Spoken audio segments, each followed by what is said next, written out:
Hello, everyone, and welcome to the 2021 Civic Leadership Conference Keynote Panel. My name is Lauren Harvey, and I use she, her pronouns. I'm the lead coordinator for the Bennion Scholars Leadership Team, and I'm also a member of the Conference Planning Committee. I will be the moderator for this panel, and I would like to start with a land acknowledgement.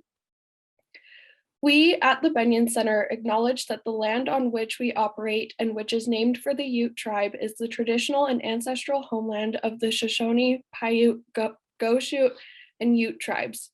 We recognize and respect the enduring relationship that exists between many Indigenous peoples and their traditional homelands.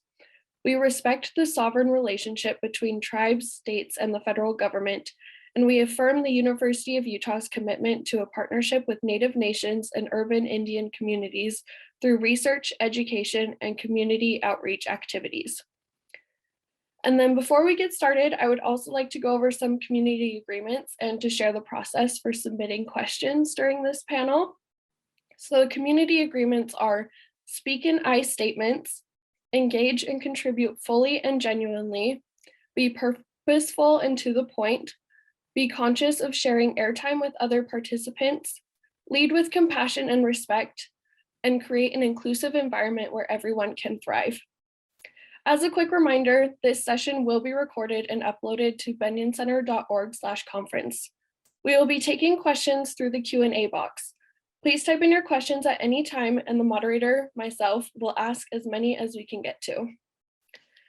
I'd like to begin by briefly introducing each panelist before we have them share some more details about their background, work, and experience in enduring change. Stephanie, she, her, hers, is currently working with the Utah Prison Education Project, UPEP, as the Prison Education Project Justice Fellow. UPEP is bringing fully accredited college courses to Utah's incarcerated population with participation from universities across the whole of Utah. UPEP uses the power of education to empower students in prison and after release. Stephanie holds a bachelor's in philosophy and another bachelor's in art and design, both from Utah Valley University. With UPEP, she works directly with students in multiple facilities to ensure they have the resources they need and that the volunteer staff is well equipped and has the tools necessary to run the class. Stephanie is a student in the Master of Statistics in Econometrics program at the U. She is also a graduate research assistant with the Research Collaborative on Higher Education in Prison. Stephanie is the daughter of Mexican immigrants and a first-generation college student. Her current research explores the use of criminal and disciplinary history in college admissions. Josh, he, him, his, is a social worker, therapist, and an abolitionist organizer.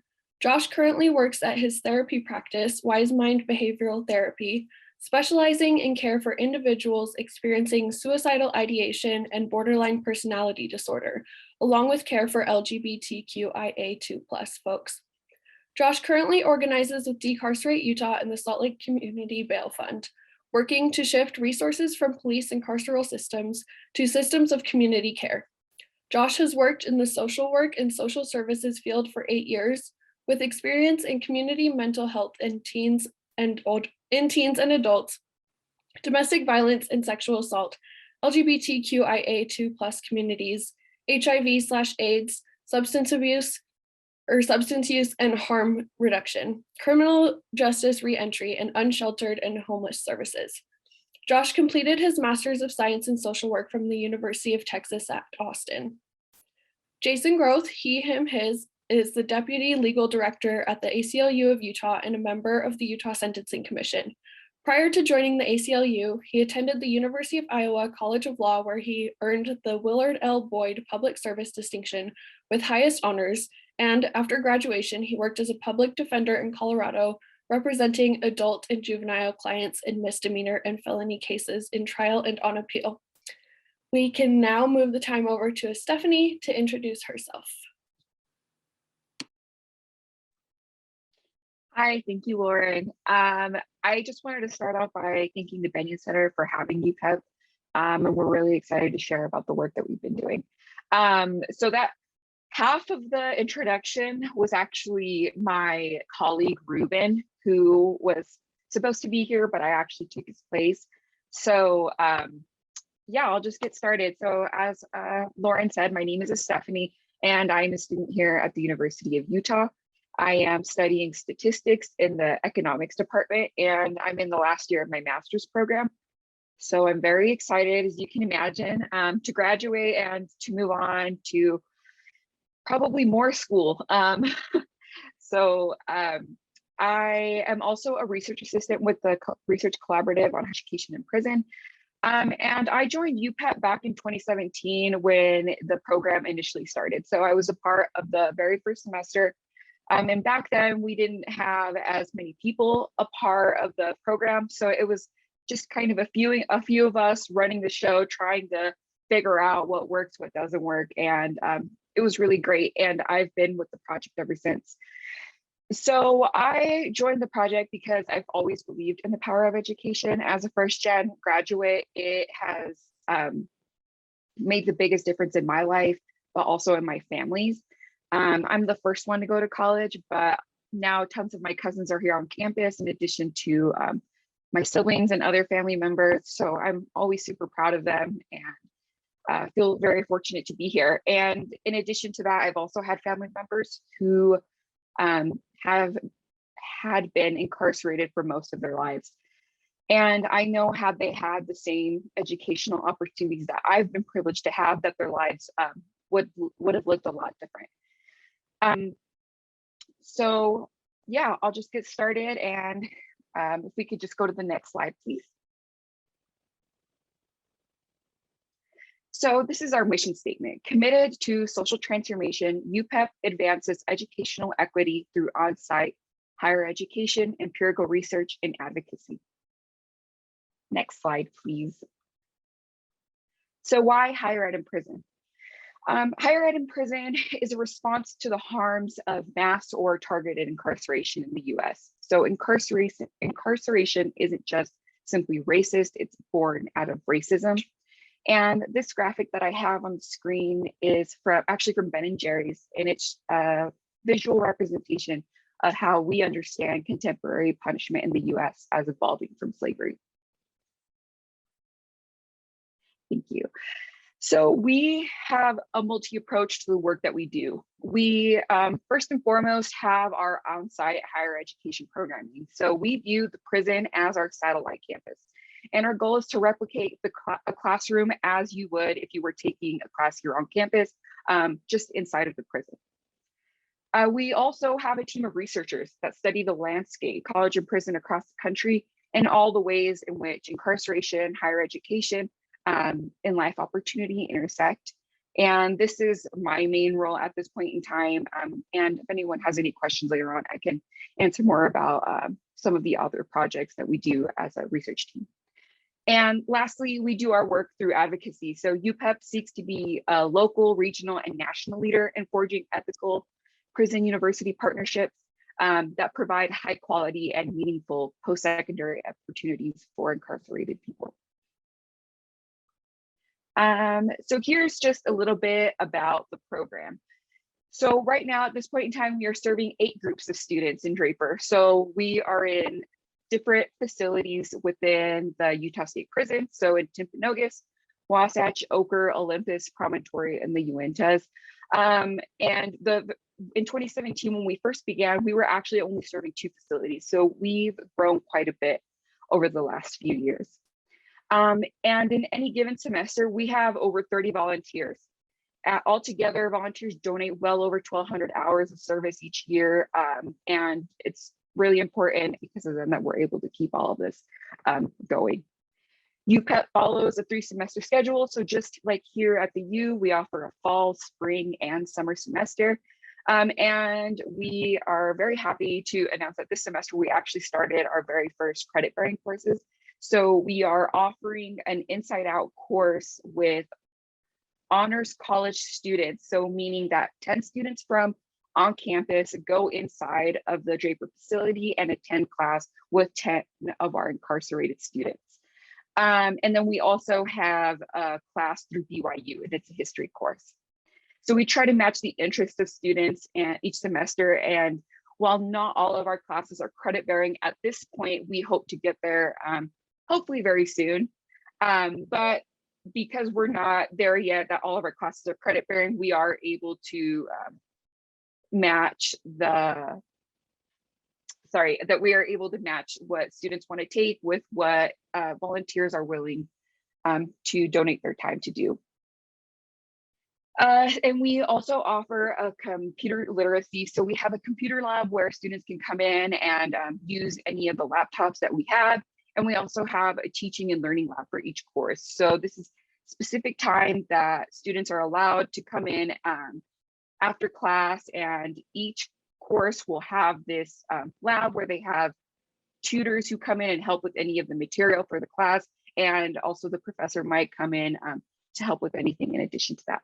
And we also do program outside of the academic, we also do programming. We've done this semester our art workshops through Zoom with UMFA. In the past, we've done poetry workshops, ethics bowls, and a lecture series. So in the past, we've had professors come in and who may not be able to share a full semester with us, but come in once a semester to talk about their research or any work that they're doing in the community. Next slide, please. So who are our students? So we acknowledge the humanity and dignity in all people at the facilities. So to our students, and that's how we refer to them. And our students come from all different backgrounds. So we have older students, younger students, but in addition to that, the educational attainment levels that people come in with also vary. So we have students who come in with a high school diploma all the way up to graduate degrees. And I just wanted to mention that there's this very common misconception that incarcerated people are kind of just sitting in prison and don't have anything to do, which is honestly the furthest thing from the truth. So students have full-time jobs inside, they hold certain roles within the prison, and they also participate in programming outside of education. So just like you and I, they're very busy and they're in the program because they want to be and because they're committed to their education. So what can we all do? We hope that one day prisons won't exist, right? So we hope that people will have access to a quality education in the outside world, so outside of prison. But currently that's not a reality. So our state is actually finishing up a brand new prison that is now located near the airport. So our work will continue, and each year we really try to expand our capacities a little more. So currently we are working to merge with a project called STEMCAP that offers programming to people in juvenile correctional facilities. And we're also working towards offering programming in Spanish. So we hope to do all of that very soon. And it is currently in the works. So how can you support UPEP? So these are kind of different ways that the program keeps going, but also where other people can get involved. So we tell your campus leaders that you want a prison education program at the university right now. Obviously, the more support from community members, we hope will encourage the university to fund programming and tuition for incarcerated students. You can also ask your departments for financial support, ask them to provide a paid internship or to grant faculty members course releases to teach inside to our students. And you're always welcome to join the project. So we're always in need of volunteers, and they all serve in so many different capacities. So while our classes are on the inside, a lot of the work, very important work that keeps that going is what's happening here on campus. So just like students, obviously we need access to the internet, and we look up a lot of research for understanding the course material or anything similar to that. We are the ones who actually look up all the information and take that inside to students. So there are a lot of roles that play into the academic success for our students. So it's really important. And each semester we update our Amazon wish list with supplies and books. So everything comes at no cost to students, and we would like to keep it that way, and we will. So we're hoping to, as I said, get funding for tuition for students. And we always welcome words of encouragement. So always feel free to email us, and we'd be happy to share it with our students on the inside. And here are just a few pictures of the students and volunteers of the project. All of this is made possible through the generosity of volunteers and community members. For most people in prison, this is their very first shot at having a quality higher education, and we want to continue to support them. I think there's also another misconception that this is a second chance, but if you're familiar with the people who are inside of prisons, you'll know that it tends to be the people who are most marginalized in our communities on the outside. So thank you so much, and I'll be answering any questions at the end, but as always, feel free to connect with us on social media or to send me an email if you'll have any questions about anything. Thank you. Thank you, Stephanie. I had a brief question about where can students sign up to volunteer? Yeah, so we recruit volunteers for every semester. So at this point, we'll probably put out a call for volunteers for the spring. But you can always just send us an email on our website. You'll find our email. Just send us an email that you're interested in volunteering. And then we keep that list. And then once the call goes out, it actually goes social media, but we send direct emails to people who have told us that they're interested. So just, you can send me an email. You can look on our website and look at the email that we have, and we'd be happy to have you on the project. Perfect. Thank you so much for sharing a little bit more about what you do and all of the work that goes into UPEP. Now I will turn the time over to Josh.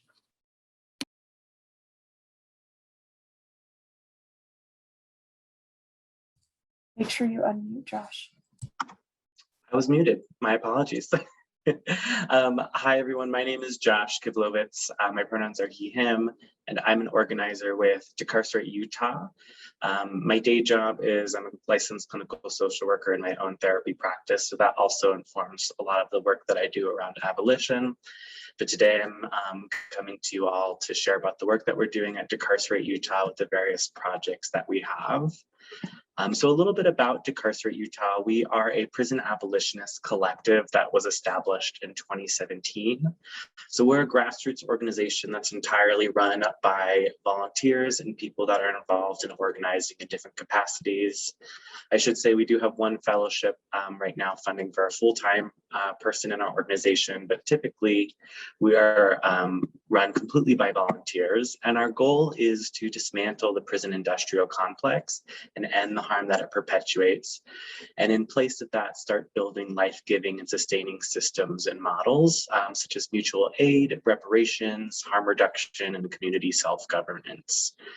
So we know that the prison industrial complex spans from interaction to involvement with law enforcement officers all the way to people who are currently facing jail, prison, and the death sentence. We know that this entire spectrum of legal and criminal involvement is harmful to our community members and to our neighbors and to our public safety.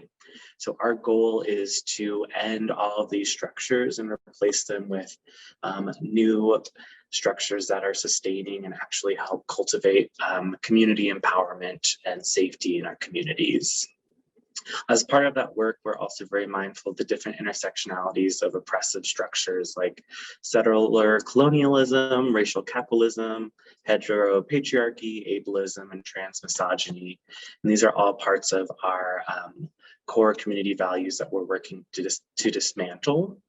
And so the work that we do has a lot of different ways that it presents in the different projects that we have.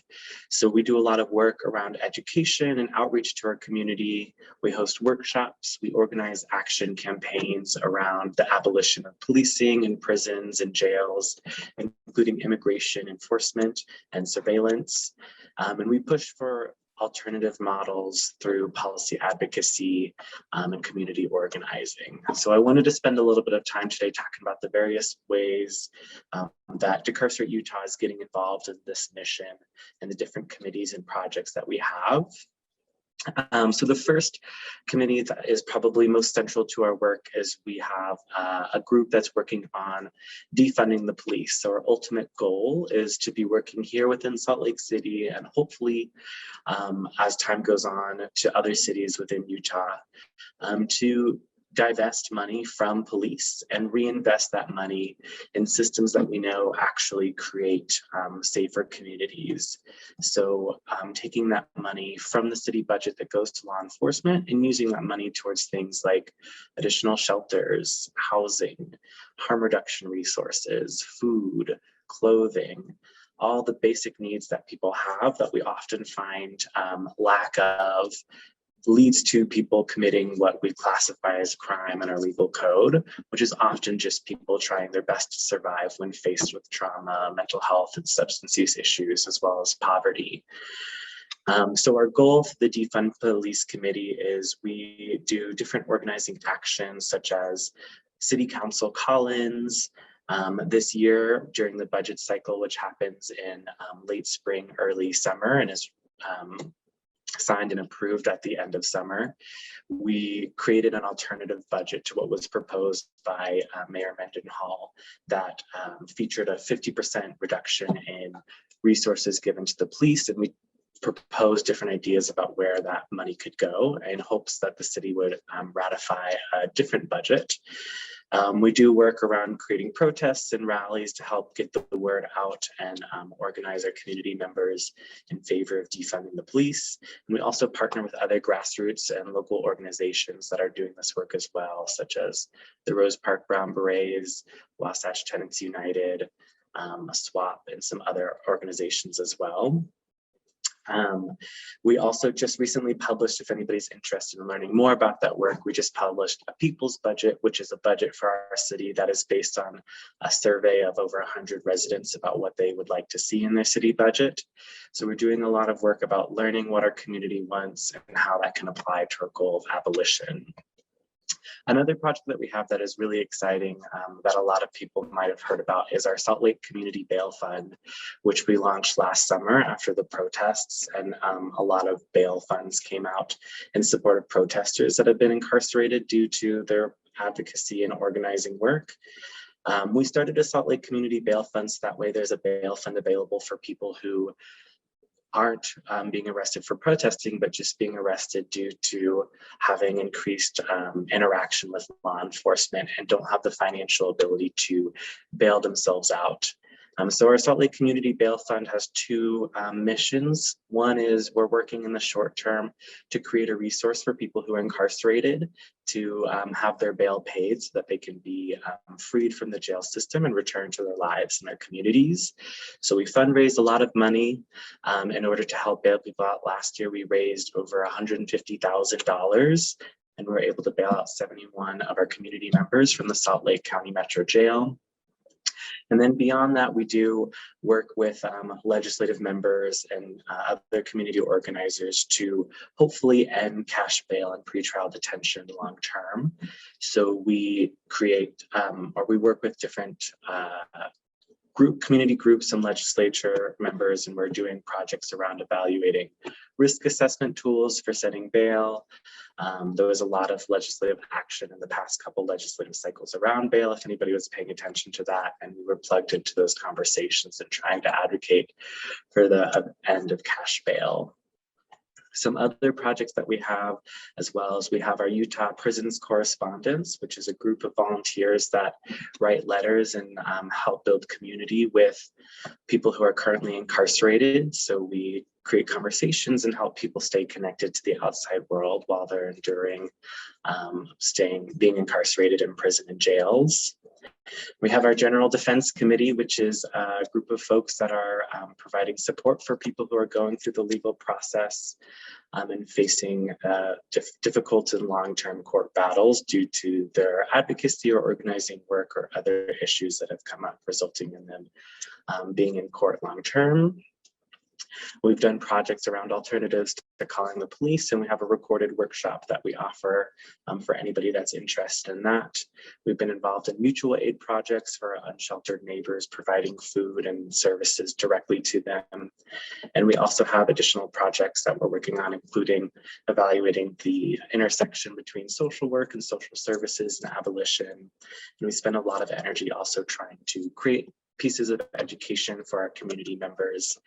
So that way, as word is getting out about abolition and interest in alternatives to the police are growing, we're providing information and resources for people who are wanting to learn more and understand why we believe that abolition is the path forward to healing our communities and cultivating public safety, because we know that ultimately when people are incarcerated and people are faced with increased involvement with law enforcement, it leads to trauma, violence, and death for many people, particularly for those marginalized and oppressed identities.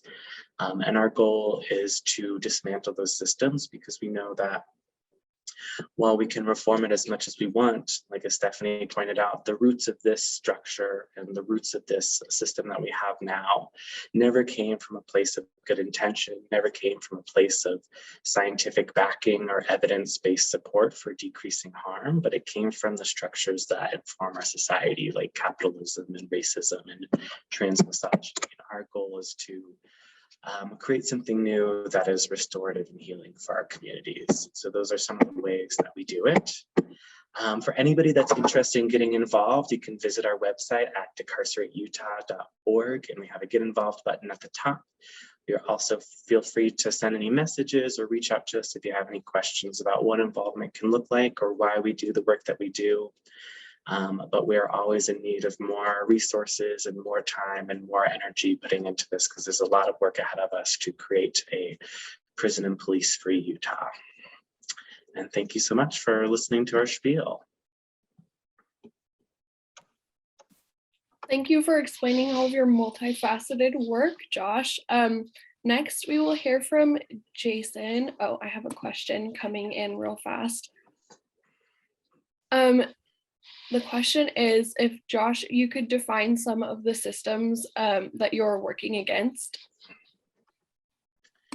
Yes, I can definitely define some of the systems that we're working against. I want to make sure, I don't know if I'll be answering this question correctly, but the systems that we're working against are the sources of harm that come from all the different parts of the prison industrial complex. So we're working against increased police surveillance of marginalized and oppressed communities. We know that people of marginalized identities have way more contact with law enforcement officers than people of privileged identities, and that often leads to increased fines, increased arrests, increased surveillance, increased harassment, and sometimes increased violence and death. And so we're working to work against that system by decreasing the funding and decreasing the presence of law enforcement in those communities. We're also working against the different parts of the legal process. So for example, our bail fund, we're working against the pretrial incarceration process. About 80% of the people sitting in Salt Lake County jails right now have not been convicted or have not been proven guilty of any crimes. They're still awaiting their date in court simply because they don't have the financial resources to bail themselves out of jail, as many of us do.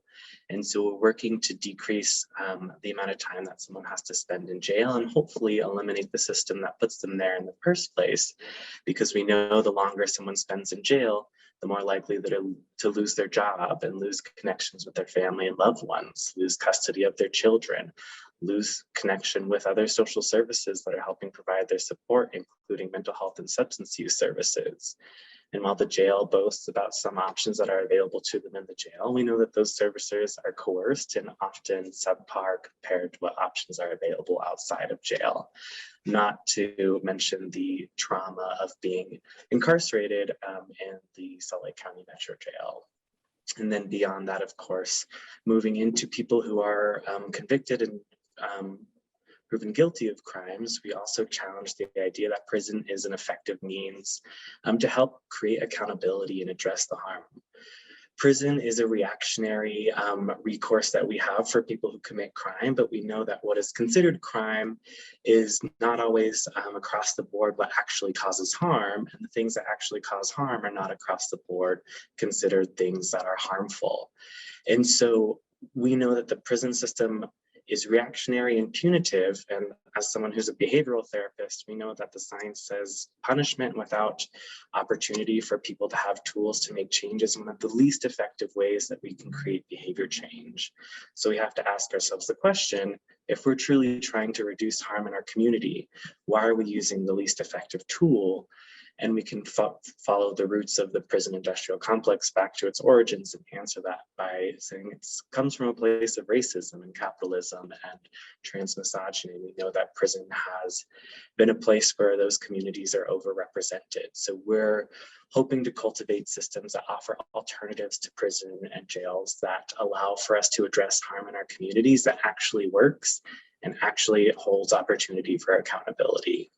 I hope that answered the question. I know that was a lengthy response, but I think that's what the question was answering. But if it's not, feel free to chime in.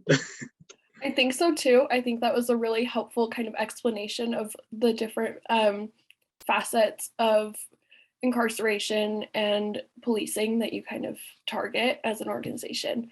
All right, now I'll turn the time over to Jason. Cool. Thanks, Lauren.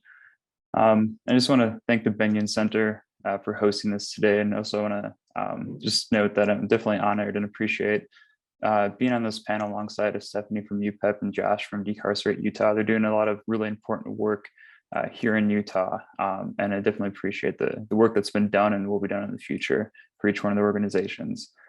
So yeah, my name's Jason Groth. I'm with the ACLU of Utah, I'm the Deputy Legal Director. And yeah, thanks for the slide change. Great timing. Who is this guy? So Deputy Legal Director at the ACLU of Utah. And then I previously worked on Utah's Campaign for Smart Justice, where we worked on decarcerating by 50% and fighting racial disparities in Utah's criminal legal system. That work is still continuing today, and will be continuing in the future as well. Next slide, please. And so, what does the ACLU of Utah do? Here in Utah, we work to protect the rights of everybody that's in the state, whether you live here, whether you're a community member, if you're a citizen, if you're passing through. That's the work that we do, is that if your civil liberties are being threatened or have been violated, you can contact us and we can work to help you out. Classic ACLU work is First Amendment cases, right? Somebody's free speech rights are being violated. Then we jump in. Our national ACLU organization has been doing this sort of work since 1920. Here in Utah, our affiliate started in 1958. So a little bit over 60 years, we've been doing this work. And so we usually, our usual model or traditional model has been we litigate cases with attorneys in state and federal courts. But I think you can hit next as well, that we also lobby and advocate for policy changes. So that means that we might do policy changes at the legislative level, at the state level. So during our legislative session, our 45 days from January to March every year, you can see us up at the Capitol working on changing laws and pushing back against bad laws, promoting good laws. We also have been more involved more recently. Our structure has changed to allow more grassroots advocacy, which is something that as a traditional law firm for a number of decades going into that space is definitely a bit of a change for us at the ACLU, and we're still growing into that role as best we can. And so those are some of the ways that we do some of our advocacy work, is through litigation, through grassroots work, and then also lobbying as well. Next slide, please. And so thinking through these issues of incarceration, mass incarceration, I really want to, have us think about, especially with this idea, the theme of this conference being enduring change, is, consider how we can reimagine our criminal legal system. And part of that imaginative process is thinking about who imagined our current system. And I think as Stephanie talked about this, as well as Josh, is that and looking at that Ben and Jerry slide, is that this has been an issue of systemic racism and white supremacy from its initiation, from its conception. And so part of this idea of enduring change is that we've been seeing this system around for decades and decades, hundreds of years, and we have to kind of rethink how that looks. And that can be really tricky when you're pushing back against a very established, dug-in structure that has roots in racism, white supremacy, exploitation, and then controlling groups of different individuals at different times for different reasons. And so next slide, please. And so we can look at how, I guess when we imagine like, or think about who has created these systems, we can think about different ways of how these systems have been created and reimagined for those in power, and what that looks like for those that are pushing back against those sort of changes. And one way we can look at this with our incarcerated systems is look at our mass incarceration in the United States, kind of on this timeline beginning in the 1970s up until now. And one of the major players in this drive for incarceration is the war on drugs that was pushed heavily. And you can see, looking at that timeline, is that when that got pushed, we saw a lot of mandatory minimums, a lot of different demographics being disproportionately represented, and that pushed into an carceral system that just kind of exploded, especially through the 90s and then through the 2000s. Next slide, please. And so this happened nationally as well as here locally in Utah. We saw the same sort of trajectory. We saw our prison systems exploding. And next slide, please. And what's interesting is that you would assume that, right, because the general idea is that, oh, well, incarceration rates are going up, more people are being incarcerated, so that means that more crimes are being stopped or being addressed, right? But if you actually look at the crime rates along that same sort of timeline, is that these crime rates drop. And so here, looking at this, the FBI data, I believe that was pulled from the Pew Research Center, is that these crime rates are actually going down significantly. And so it's an inverse relationship, that incarceration rates are going up, but we're seeing that the crime rates are actually going down. And so that's an issue that nationally has been recognized, and also locally here in Utah has been recognized as well. Next slide, please.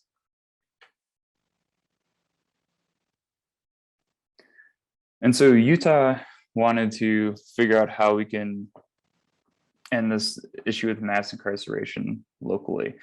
And part of that was a legislative package that was passed in 2015 called the Justice Reinvestment Initiative, HB 348.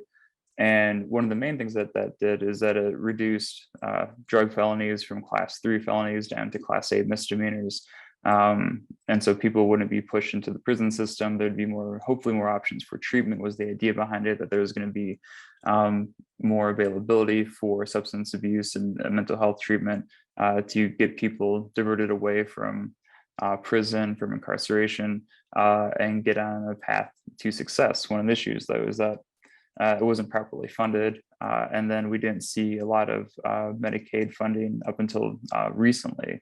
And so we haven't seen a lot of those benefits. But next slide, please.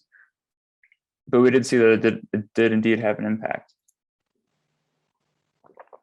So you can take a look at this graph here, and this trajectory is that we can see that there's a projected trajectory of what the incarceration rates would be without HB or the JRI, Justice Reinvestment Initiative. We can see that the actual trajectory did change, right? We saw that when it was implemented, it's kind of hard to see, it's a kind of a small graph here, but in 2015, after it was implemented, we saw the rates go down. The incarceration numbers went down.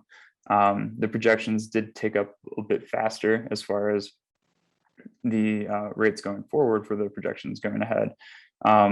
But it did seem to do some good work, right? And so when we think about this idea of who imagined this sort of legislative package, who's going to benefit from this, I want everybody to keep that in mind as we kind of think through this idea of reforming the criminal legal system and what missteps may occur. Next slide, please. So my slide, maybe the formatting got a little wonky sending it over, but so the prison population went down. But the percent of BIPOC individuals going into the system got more disproportionate. That actually increased. Next slide, please. And so there was a positive impact of reducing our prison population. But when we look at what people were thinking about, who's imagining this reform package, is that the 5 primary objectives and 18 policy recommendations didn't account for the racial disparities we actually knew existed before this legislation was initiated. And going back to that idea that this is a system that was born out of racist ideologies, it's a huge miss that was never even a consideration, even especially when we look at the numbers out of our own state and see that was indeed a problem. And so after initiating this reform package, we saw that the numbers of BIPOC individuals going into the prison system increased from 34% to 43%. So that's a huge issue. Next slide, please.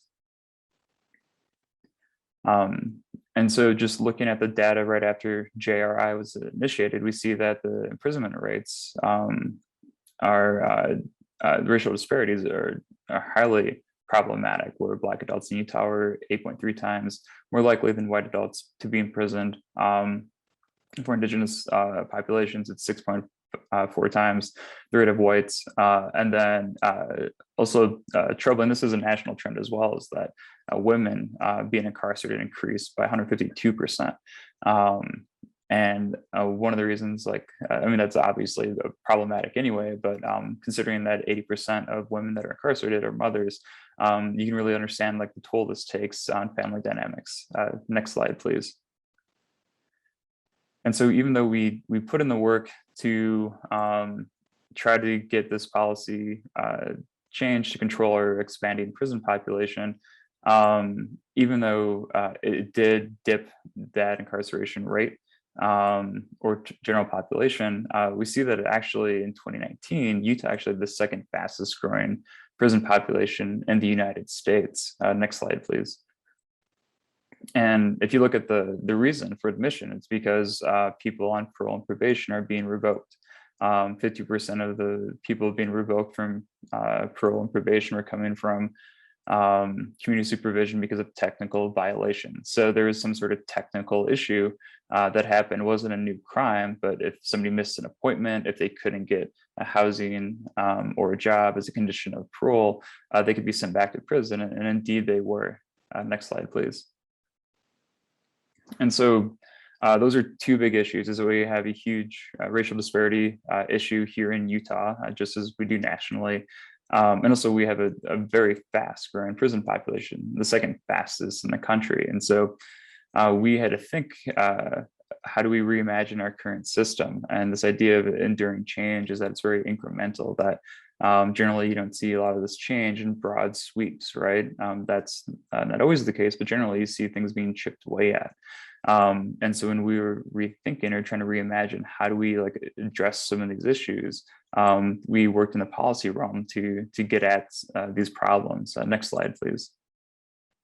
And so we looked at prosecutors and prosecutorial reform, because we know that we could see the disparities and the problems with the growing prison population on the back end, right? That's the end point for a lot of people that are involved in the criminal legal system.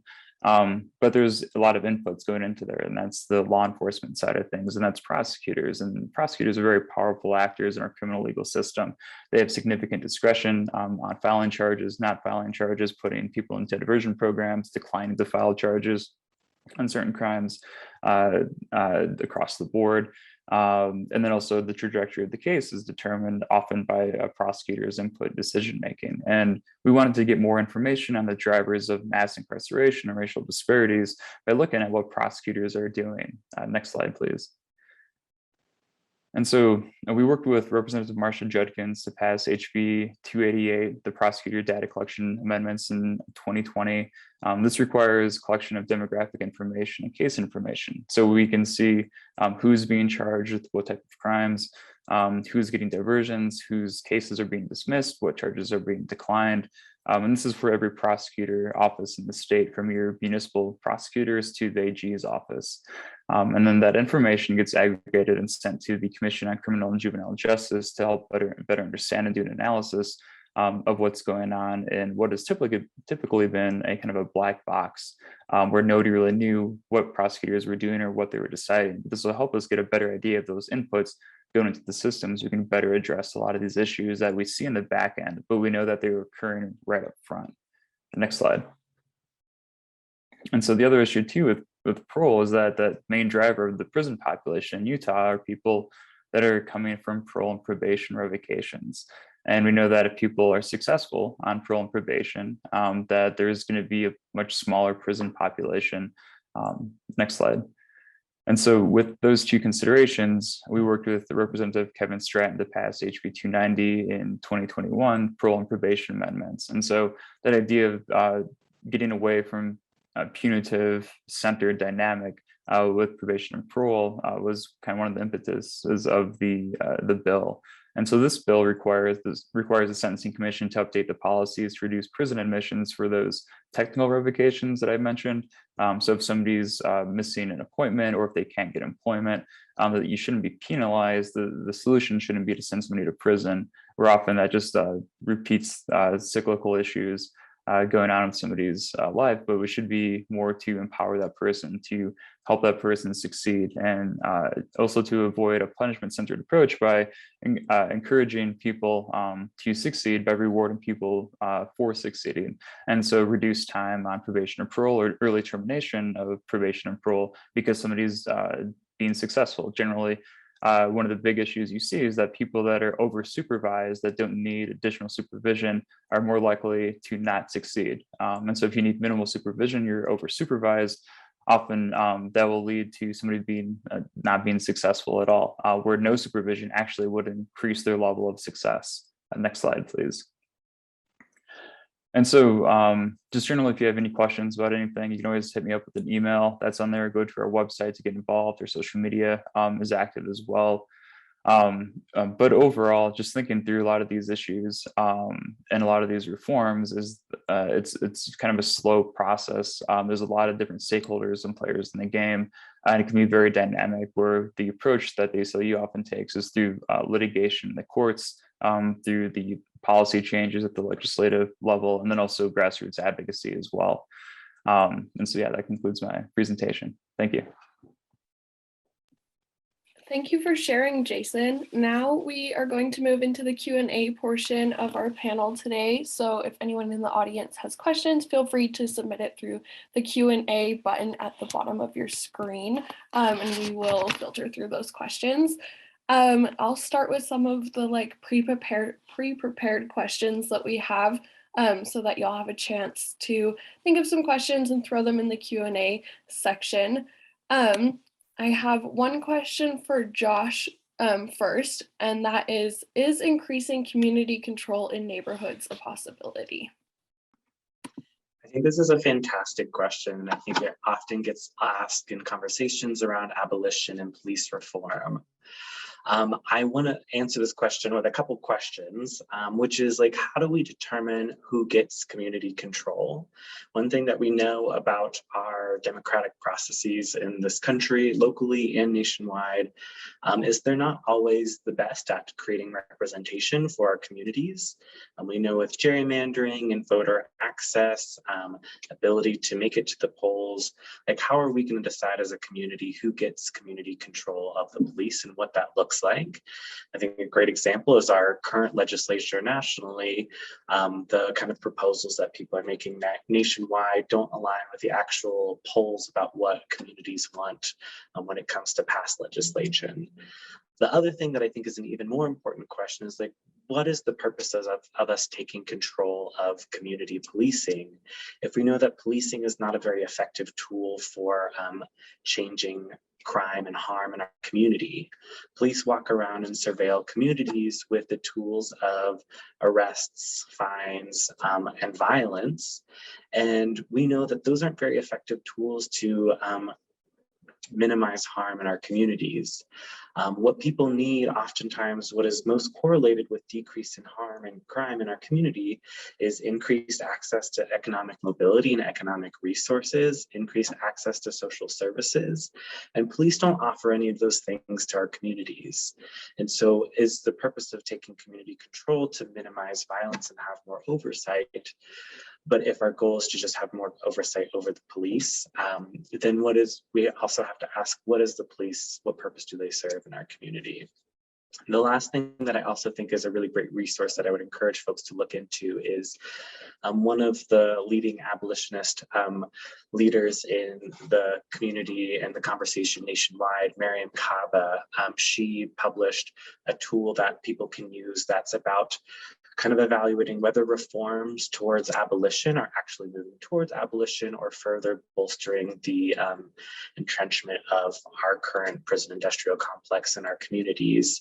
And I think that's a helpful thing to think about too when we're thinking about reforms or steps towards progress. If the reforms that we're trying to make are further giving kind of credibility to the systems that are continuing to create harm, then maybe that's not the best approach. Maybe we need to figure out how to take and divest resources from those tools that we have and put them in resources that we know actually do help with harm, which is social services, mental health and substance use treatment, community empowerment, basic needs. And then the last point that I'll say on this too is, when we're talking about harm and talking about accountability, I think for most people, especially kind of surveys of victims and survivors of crime, we know that the thing that those people want is accountability and change and preventative resources.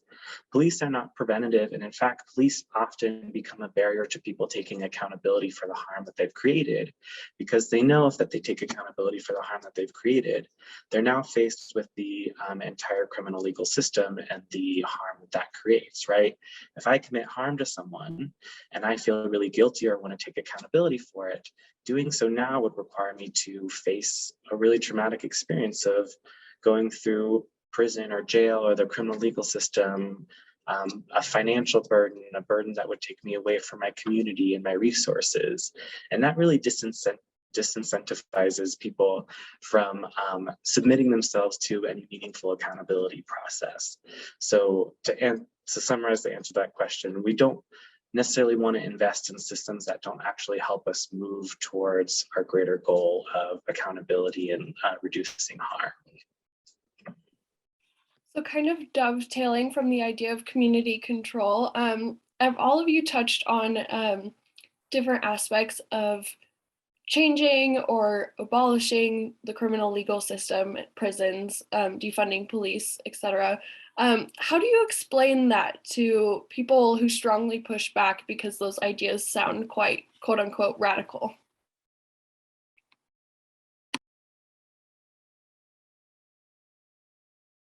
And whoever wants to jump in on that question can go for it. So I'll just jump in by maybe just thinking big picture that this idea of like radicalism, that's problematic, is that I think a lot of the reality is that the revolutionaries create the space for reformers to operate in. And that dynamic is an interesting one, depending on how you want to frame that conversation. But I think that's one of the realities, is that a lot of these so-called radical ideas actually become the norm much later, and actually starts normalizing a lot of these thoughts around kind of what seem like novel concepts, but it's usually based in just treating people like people, and getting away from these other systems that are very problematic. And so I think as far as some of these different approaches, for me, like who I think admittedly is in a more of a reformer space, that the kind of revolutionary radical ideas actually create a lot of space to operate within and actually help normalize a lot of ideas and thoughts, where I do a lot of my work. And so that's, for me anyway, who's somebody that's more of a reformer, does appreciate that works and I think it's absolutely necessary to move the needle.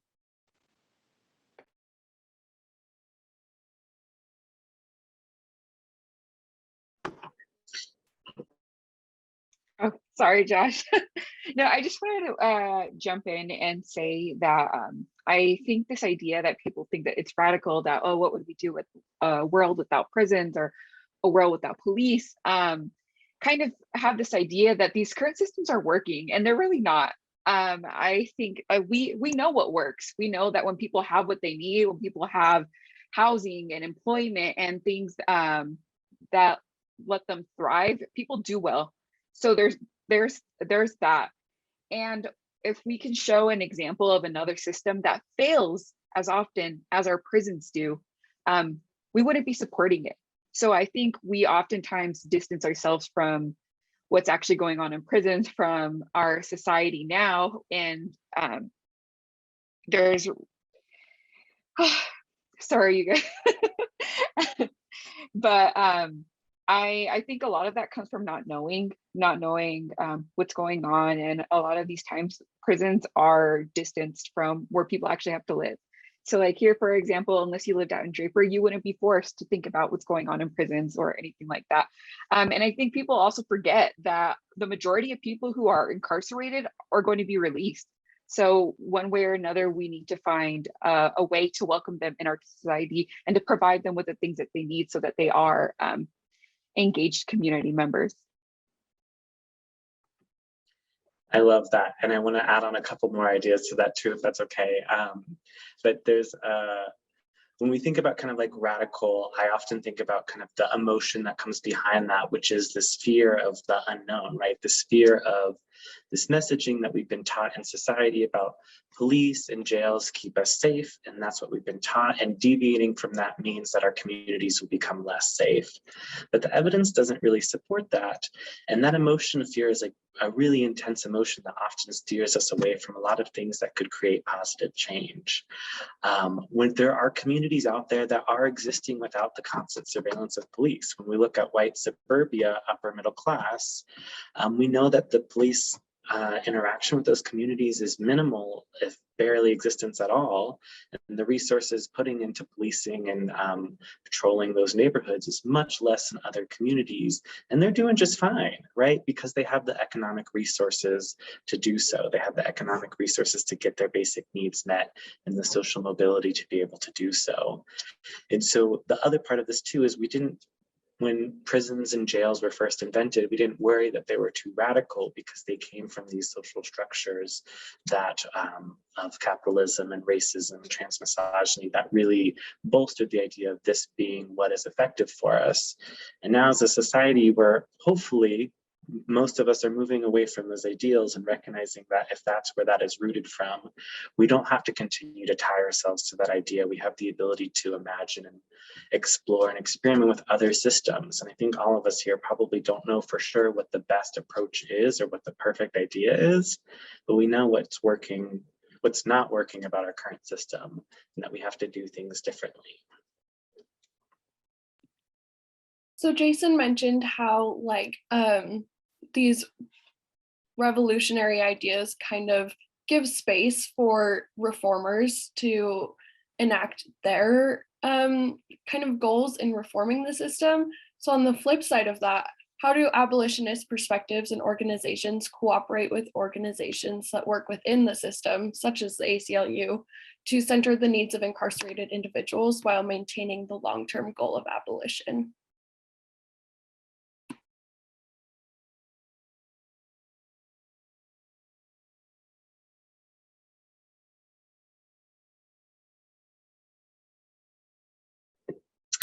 I can jump in there. I think there's definitely a need for some involvement within the system as we're moving towards abolition. Like I think about the work that we do at the Salt Lake Community Bail Fund, we're constantly in contact with people at the Public Defender's Office because we need kind of boots on the ground and people that are in those systems to help reduce harm that's happening right now. We're moving towards abolition, and this is certainly a long-term project. I don't believe that it will happen fully anytime in the immediate future. That'd be incredible, but coming from a realistic perspective, I know that we're not going to get there tomorrow or even soon. And it's going to be a gradual process. And I think having people in more reform positions or more entrenched in the harmful systems that we're trying to dismantle is crucial, because those people are able to help us continue to support the people that are being harmed by those systems day in and day out. And a lot of times there are a lot of strong allies within those communities. We know that we've got the ACLU. If we ever hear stories about people who are being unfairly treated or victimized inside those systems, we've got the public defenders to help us communicate and facilitate getting people out of jail. And also the people within the systems often learn a lot about what are some of the harms that we can help create reform around, and also being mindful of kind of the consequences. Back to that idea of, are the reforms towards abolition helping further build infrastructure for that harm, or to remove resources from that and slowly move us towards abolition.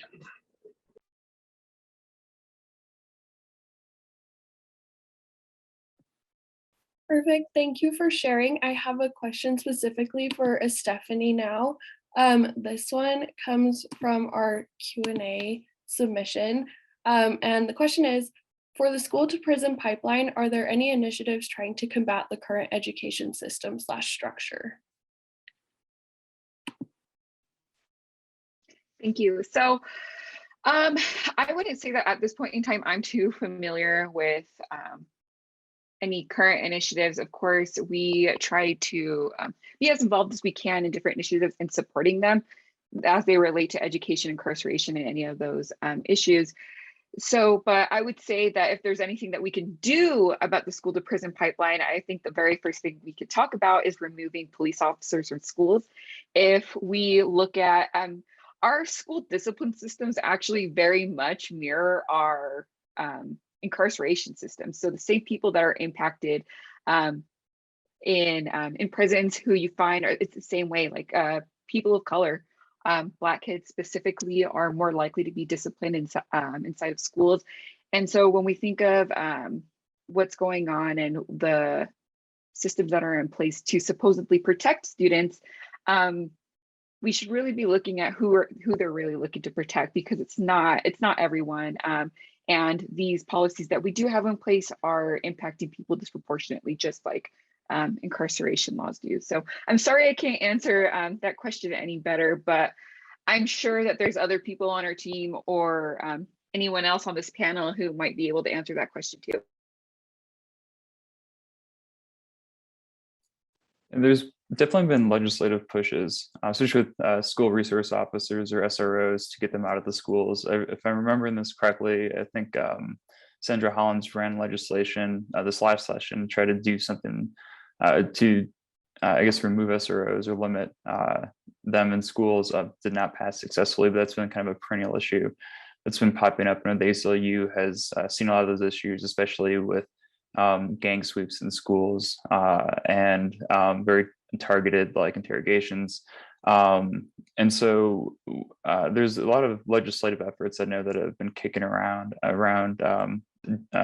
juvenile justice initiatives. This last session, Representative Marcia Judkins passed a bill that requires an adult be present before a juvenile can waive their Miranda rights, which before previously Utah law allowed anybody who was over the age of 13 to waive their Miranda rights without an adult present. And so there's, again, some of the small incremental steps to really beef up the protections and rights for young people. And there's, I know the U puts on, or had historically put on, school to prison pipeline panel discussions or conferences around those issues. There's a lot of people working on restorative justice efforts in Utah to get young people away from the criminal legal system altogether. There's efforts to get rid of direct filing to keep juveniles out of adult court. You have to go through the juvenile court process first. And so anyway, there's a bunch of stuff kicking around policy-wise, kind of 30,000-foot view, but also too, just like educating teachers on what an appropriate response is when they see different behaviors from in the classroom, right? A lot of that stuff is kind of like boots in the ground, like, you know, what do we expect from our teachers when they see these different behaviors, and what's the proper response, and what should school administrators teach as far as proper responses go too. And so it's a huge problem. I'd be happy. I don't want to eat up all the oxygen in the room or take up all the oxygen in the room, but I'd be happy to take some questions at my email address or talk to anybody offline about this. Thank you. I have another question from the Q&A submission. And if you have any questions, again, feel free to throw them in the Q&A submission button. This one is for Jason. On the issue of lack of quality public defenders, how can that be resolved? And I think quality of public defenders can also mean like public defenders that are overworked, underpaid, things like that as well. Yeah, I mean, there's a couple different things. I mean, properly funding public defenders is one way to do it. You know, myself, I had 220 felony cases, and you can't keep up that pace for very long. And so just like properly funding to make sure that you have lower caseloads within the American Bar Association standards is a big part of it. Having also being able to review those public defenders. I know I talk a lot about prosecutor transparency and accountability. Public defenders need to be held to the same Sixth Amendment standard right across the board, day in and day out, right? Same thing with implicit bias training or you know, addressing those racial disparities within those systems need to be accounted for as well. But also too, we just need to have less crimes coming through our courts, right? If you like, I have a statute book here, and so like I try to keep on top of my stuff, but like this is our criminal code. I guess it's blurry. It looks like kind of ridiculous, but anyway, so this is our criminal and traffic code, and it gets bigger and bigger every year. That means we have more and more people being funneled into a criminal legal system that don't need to be there. We don't need to add more crimes, penalties, enhancements don't make people safer. But we see that happening more and more, right? And so that's another issue too, is that public defenders overburden, overwork, because we have a system that just keeps cramming people into it. And that shouldn't be there in the first place. I know in my caseloads, a lot of my misdemeanor cases, felony cases, that a lot of these were dealing with past traumas and a lot of issues going on where the criminal legal system wasn't going to be the proper fix. And so that's one of the issues too, is that we got to look at the inputs into the system and also the outputs too. Public defenders, depending on the state, will take on those revocations I talked about for technical revocations. They don't need to be defending those cases. They shouldn't be in the courtroom for somebody who just needs to get a job, and we should help that person get a job, not penalize them because they're at a disadvantage and can't get what, you know, is being required of them at that moment. So yeah, like funding is a big thing, just making sure we're checking like new laws, the inputs into the system. And it's also something too that the ACLU has engaged in litigation on here in Utah pretty recently to try to make sure that people have a true Sixth Amendment right to counsel in every case. Thank you. We have another question that was submitted through the Q&A. We'll field it to Josh first, and then if anyone else wants to hop in as well. So this is touching on another quote unquote radical idea, which is decriminalizing quote illegal drugs. This seems to be very important in the dysfunction of incarceration. What steps do we take to really move forward on this contentious issue? I think that's a great question. And I don't know the best way forward in order to do that. I think ultimately, like, decriminalization of substances is crucial to reducing the populations of people in jails and prisons due to substance use. I also think that there's a misconception about the percentage of people that are incarcerated due to substance use charges, and that sometimes it can be to the detriment of other people in the system that we focus on substance use as being something that is maybe a more acceptable thing that people shouldn't be in prison for. Again, like, hugely in support of not incarcerating people that are struggling with substance use. And I think a path forward with that is decriminalizing substances to help people get safer access to cleaner substances. I think this also intersects with kind of the opioid epidemic in our country and the enormous rates of opioid overdose. There's an incredible amount of fentanyl that's creeping its way into all substances these days. And I think decriminalizing is a great way to help us regulate some of that to some degree to help increase safety, but also to help decrease rates of addiction and disordered substance use. So I think that that's, you know, a path forward, which obviously would be through legislative avenues to help decriminalize substance use. And I'm definitely not a legislative expert, so I don't know a whole lot about that. But I think that probably electing people that are in support of decriminalization and helping get the word out to our communities and doing a lot of community organizing and making sure opinions around decriminalization aren't still being influenced by a lot of media and law enforcement narratives around substances that's been happening since the war on drugs and onwards. I'm sure with Halloween recently, people saw a lot of those silly social media posts about making sure you got to be careful about the marijuana gummies that are going to be in your kids' candies. Those are things that law enforcement agencies are still putting out in earnest, when we now know, a lot of us as adults, that that is pretty silly and very unlikely that that would actually ever happen. But I think that that's another thing that we can do to help change the conversation around this, is starting to challenge these narratives that we have around the kind of boogeyman of substance use, and that a lot of people in this country use substance use in a way that doesn't result in them causing crime or causing harm. And that's a conversation I think is also important to have as a way to help change the narrative around the need to incarcerate people who use substances. And then back to kind of the initial point, I also want to highlight, like, that's just one small chunk of the people that are in our jails and prisons right now. And there are also other people that are in our jails and prisons for things that we deem less socially acceptable, that are also equally as deserving of not being traumatized and harmed by the system. So I think that's an important thing to kind of root ourselves in as well.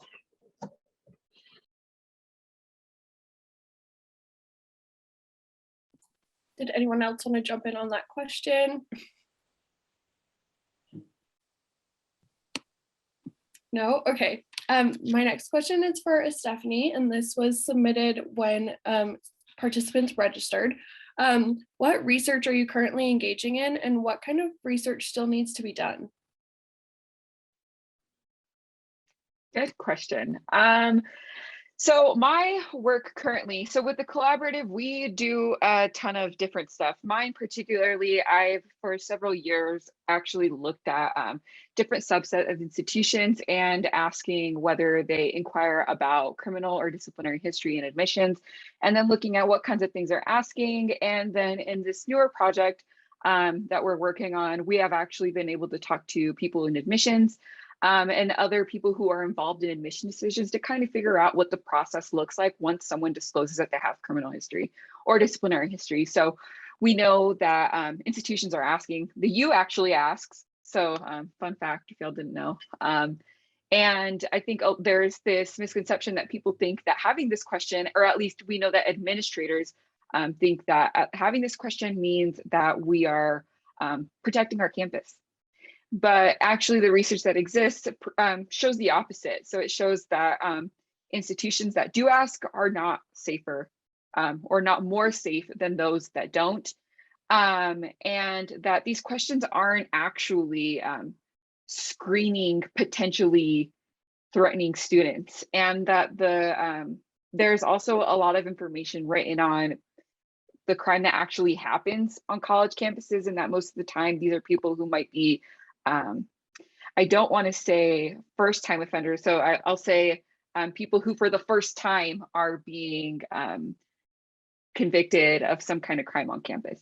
So that's the kind of the work that I'm doing. And what research still needs to be done? That's interesting. I think that there is a ton of information already written on what mass incarceration looks like. So we know who's being incarcerated. We know that who it disproportionately affects. And we do know the consequences of it. But I think what partially is missing is kind of this reentry focus. I think that people are trying to focus on rehabilitation and kind of like, how do you prove that someone's rehabilitated? And I think that's really not really the best way to kind of look at that, but I think it's important to talk to people who are directly impacted and to see what they actually need and how they can actually be brought into the conversation of what's going to help them be better, more engaged citizens in our communities, or how to better so that they don't return to prison or things like that. But I hope that answered the question.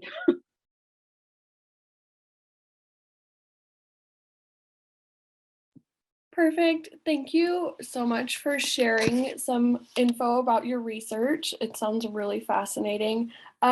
This is kind of a more general question, but how do you balance pushing boundaries and your well-being when advocating for others? And we can start with Josh and then go Jason and then Stephanie. I don't know what our ability to clarify this question is. So could you repeat the question one more time? Yes, of course. How do you balance pushing boundaries and your well-being when advocating for others? Okay, so the way that I'm interpreting this question, I don't know if this is the most accurate way, but balancing our own boundaries and while also kind of doing advocacy work on behalf of other people. I think so. So kind of like a self-care-ish kind of question is how I'm interpreting that. And if that's the case, then my answer would be that it's really important to be mindful of sustainability and kind of as you're getting involved in any sort of work around this or advocating for on behalf of other people, knowing that this is a long-term project and this is not something that's going to happen fast. It's not going to be something that's happened easily or quickly, and kind of drilling that into your head ahead of time, which sounds a little bit pessimistic, but I think there's also a lot of hope that you can kind of take from that, and that this is kind of like a long-term community building project. And we want to make sure that we're advocating on behalf of other people, but we're also advocating for ourselves and our communities. And I can't speak for who this person was that asked this question, but for myself, I personally don't have anybody in my immediate family or myself have had any meaningful interactions with law enforcement or prison and jails.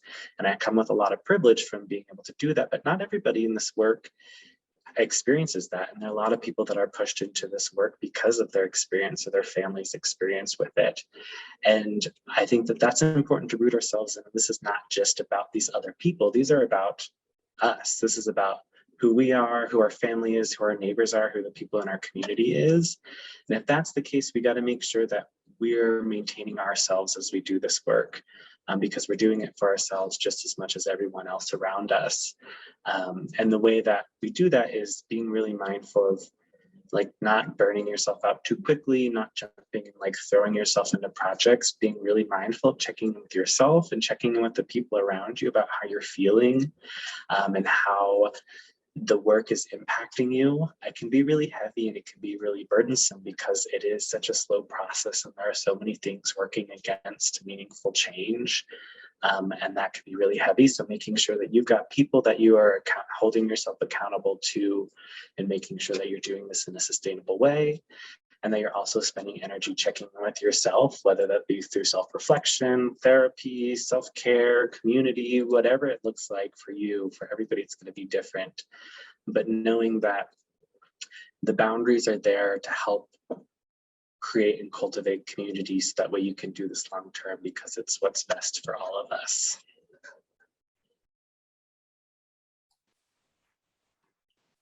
Cool. And Josh, yeah, thanks for taking that on first. It's a really tough question because most of us don't get involved in this work for the money, right? It's a passion, and it's really tough to create those boundaries because you go into this work because you care, because you want to help people, and you're helping people that often are speaking to you as an option of last resort, or have always been pushed to the side, and it can be really tough to create those lines.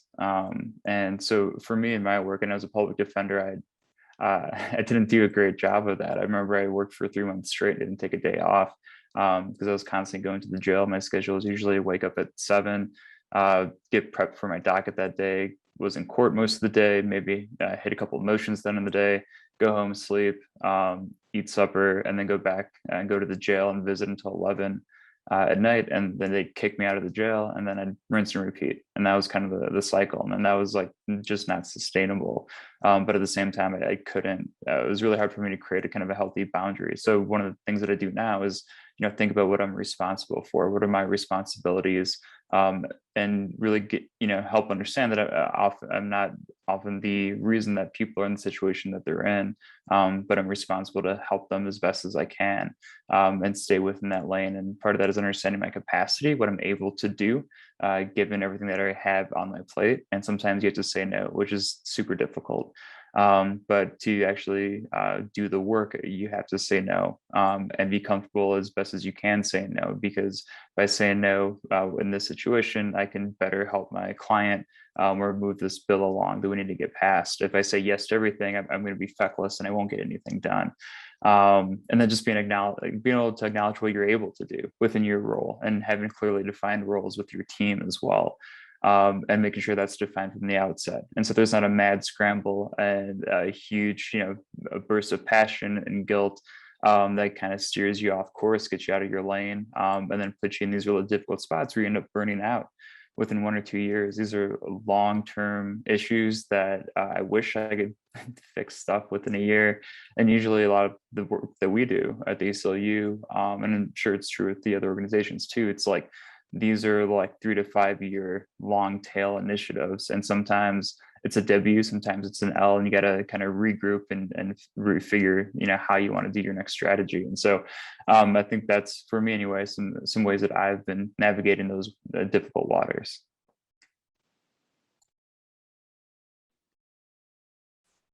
Thanks, everyone. I just wanted to echo what everyone said, that I 100% agree. And I think at this point in time, it's just a little, I'd say a little more challenging as a student, and doing all the things on top of that kind of make it a little more difficult.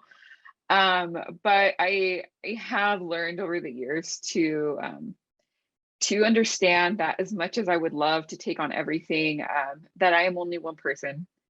And while one person can make a difference, one person can't carry the whole load. So it really is a community effort, and that's really important to remember. And I think as far as boundaries, the biggest thing I probably do is I do have to say no, but I always like to have things that I can turn to that have absolutely nothing to do with what I'm doing.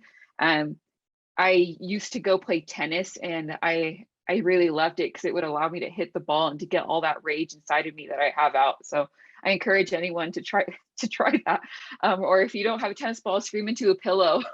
There's a lot of frustration and a lot of pent up anger that I get from seeing a lot of unfair things. And I would say just one other recommendation is sleep. As a grad student, as a person who wants to continue to do their best to help other people, I always think of the example, and my therapist said this to me as well, the example when you're on an airplane and they say to always put your air mask on before you would put it on someone else. It's like you when it comes down to it, like you have to take care of yourself before you're able to do more, and that's always really important. But yeah, I hope that answered the question. Thank you for sharing all of these great strategies. We're coming close to the end of our panel today, but I did want to toss out one last question, and that was, what programs could someone join, or what ways could people learn more about this important issue? So some kind of ending on some action items that maybe we can all take with us. So I'll go in the order of Stephanie, Josh, Jason. So the question was to learn, how can someone learn more about this kind of work, about the issue largely of incarceration? I would say there's a lot of reading for sure. And I know there's a lot of information out there. So we've actually created a public folder where we have readings on the issues of mass incarceration, but also higher ed of prison, and a lot of those kind of similar issues. So if people are interested, I can always share that link. You can always email me, or I think that'd probably be the best way. If you email me, if you're interested, I can share the link with you. But that's probably a really good start. Yes, I definitely also encourage a lot of reading. There's so many good resources out there, especially recently. There's been a couple great books that are really great kind of like entry points into abolition and the core philosophies. I'd recommend What We Do This Till We Free Us by Miriam Kaba, and then Derica Purnell just released Becoming Abolitionists, which I haven't gotten to yet, but I've heard is really great. I also personally love to get involved in social media because I'm on it all the time anyways. And it's a great way to follow kind of other people and voices in the community that are doing that work. And so I follow like authors and writers and speakers that do this, like Angela Davis, Ruth Gilmore. There's like a lot of people to kind of look at their work. Not all of those are on social media, but kind of like finding who are the key voices in this work and learning from what they've done. So that way we don't have to reinvent the wheel. At Decarcerate Utah, we also really emphasize continuing education. So when we have our general meetings, we always have a learning resource for each meeting that we discuss, because there's always never-ending learning to be able to do. And as far as anybody wanting to get involved in the work in a grassroots and kind of low-key, casual way, we always have room for more people to get involved and learn more about the projects that we're doing, or even start a project of your own. We're just a collection of people trying to learn more and do more. So if anybody's interested, you can visit our website to get involved as well. At the ACLU, we have part of our work is the Campaign for Smart Justice, and I just dropped a link in the chat for our Smart Justice Utah website. That'll give you some more background about Utah system, our work on prosecutor reform and parole reform, and some of our recent legislative work as well.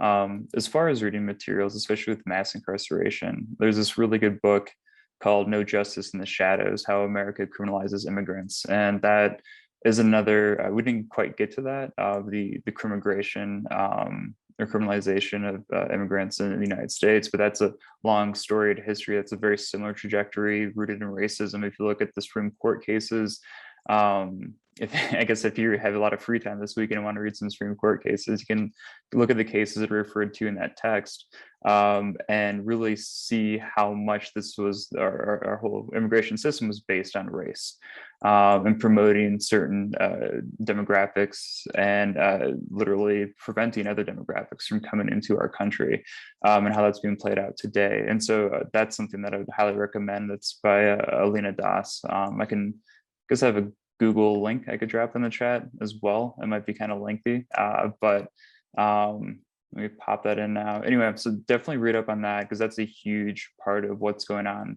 right now. I think a lot of times in these conversations, they're so big and so dense that that topic doesn't get covered. But I would definitely encourage anybody interested in the incarceration issue problem that we have in the United States to check that out, because it's a huge part of it. And there's already a link in there, so sorry, I doubled that up. But yeah, definitely encourage everybody listening today to check out the resources that Josh and Stephanie mentioned as well. Those sound fantastic. Thank you all so much for sharing those resources, and also for your time and energy in participating and preparing for this panel. We really appreciated your insights. So again, thank you so much. And then I just wanted to remind participants about our breakout sessions that we're having tomorrow. They're going to be super cool and exciting. And then you will also get a follow-up survey that kind of asks, it's an anonymous survey that asks you for your feedback about the conference and the sessions that you participate in. And we would greatly appreciate your feedback so that we can make the conference even better for next year.